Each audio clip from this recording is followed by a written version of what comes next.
We've been getting a lot of questions here at the welcome desk about the whales that visit Newfoundland and Labrador every year. So, I thought we might want to take a closer look.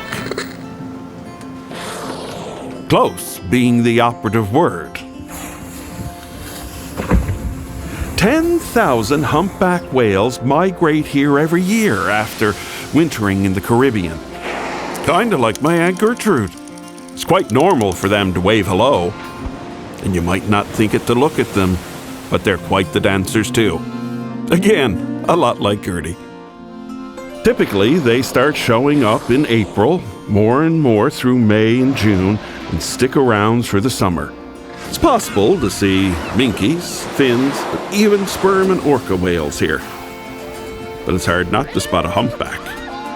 That's why they call us the humpback capital of the world. They put on their show daily for sea kayakers and tour boats. You can even watch with your feet on solid ground. They always seem to be having a time. I think they love this place as much as we do. Must be something in the water. My advice to you is no matter where you find yourself, once you hear the call of the whales, you're best to answer it. I better take this.